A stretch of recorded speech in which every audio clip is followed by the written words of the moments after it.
Hey everybody, this is Pat of Turner Homestead. Welcome back to my studio.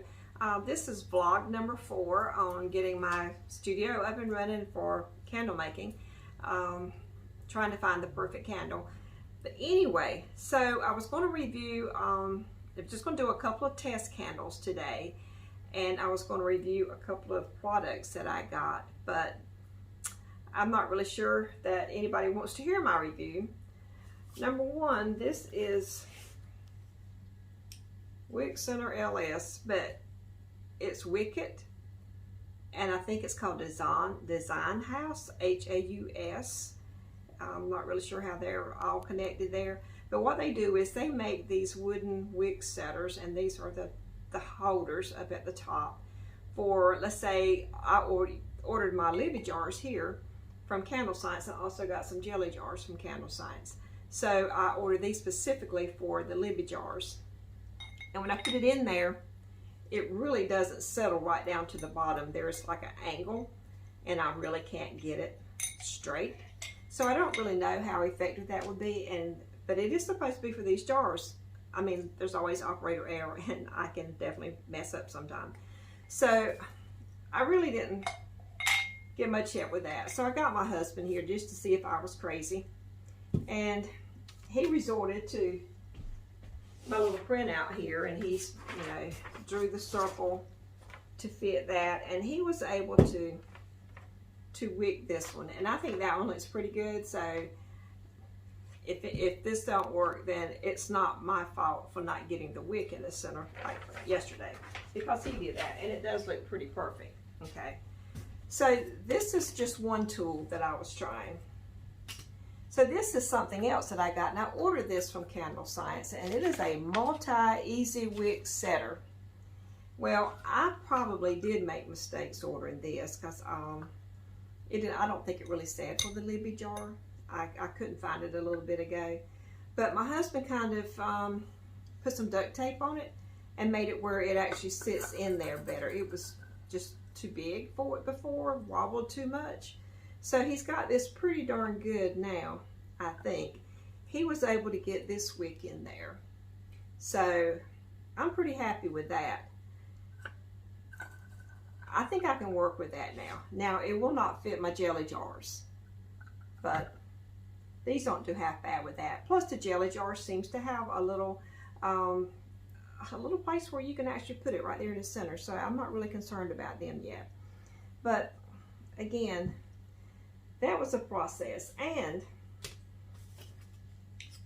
when I tried to put this on there, and it's not just this wooden holder here, it's also my metal holders that I've had before.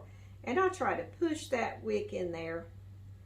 I just feel like it just don't really want to hold it, and it don't seem like it's really straight. It's leaning. Maybe it's not in there all the way. So I'm not happy with that either. So what I'm going to do, I tried this a few minutes ago, and it seemed to work pretty well. I think it was Stanley Handcrafted, and he said to get these, and I ordered them. And it holds it pretty tight, and to me, that looks pretty straight. So that's what I'm going to do. And for no other reason than I have not tried the dual wick. This is a large dual wick. I'm going to use this in this jar. And this, because I looked up on the internet, and I think I read, I didn't write it down, to try a CD22 or maybe a 24. So I'm starting out with a 22 cotton wick here. So I'm just going to pour these. The wax is already hot, and well, let's get to it. Okay, I'm going to check the temperature of my wax. It got a little hot when I was trying to get my jars set. I'm saying it's 181, but it was up over 200. I kind of propped the lid open. So I had thought about just making one without a wick. I don't know how much wax I've got in here, but I may do that just so I can try some others. It's kind of messy, but I did do some over the weekend, and it wasn't awful bad. So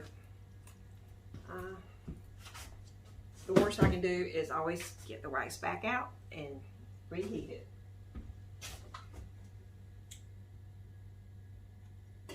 Okay, that jumped up to 190 degrees really, really fast. And I don't know how much wax I've actually got melted in here. I didn't cut any more. So we're going to see what we can do.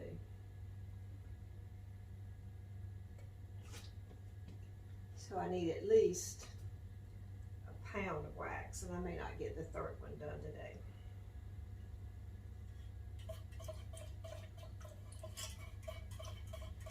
I hate not to put fragrance in it because I love fragrances so much, but I just hate to keep wasting it also.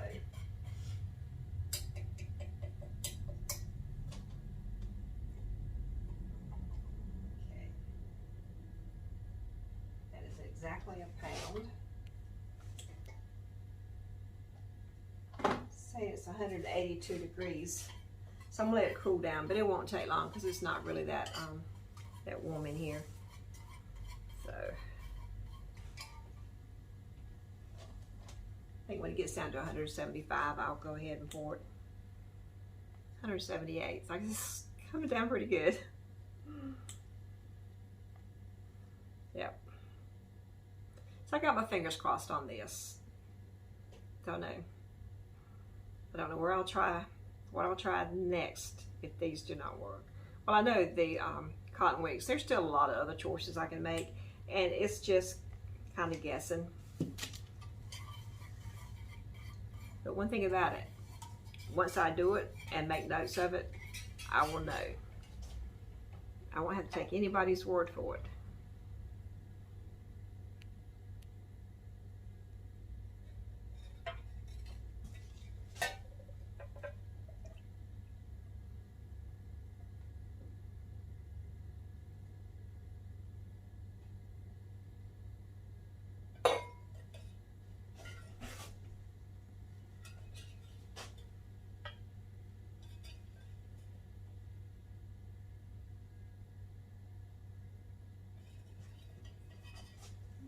Okay, these two looking pretty good. And see, it has a little, I like this, how it just fits right around the edge. So, I mean, that is really good, even though a lot of the stiffer wicks, you would not even need that, and I might wouldn't with that. So, got my fingers crossed. So let me see how much wax I've got left in here. I think I've got plenty. So I'm going to do another 8 ounces.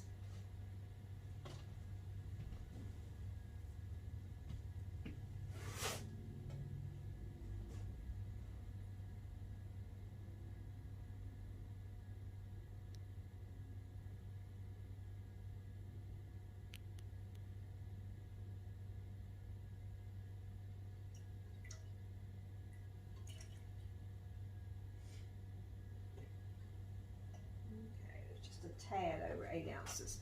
So I am going to let these cure longer than 48 hours. The other day I did 24, and then I burned it some more after 48 hours. But I'm going to look here at my wax. This is 6006. That one's a little bit fuller than the others.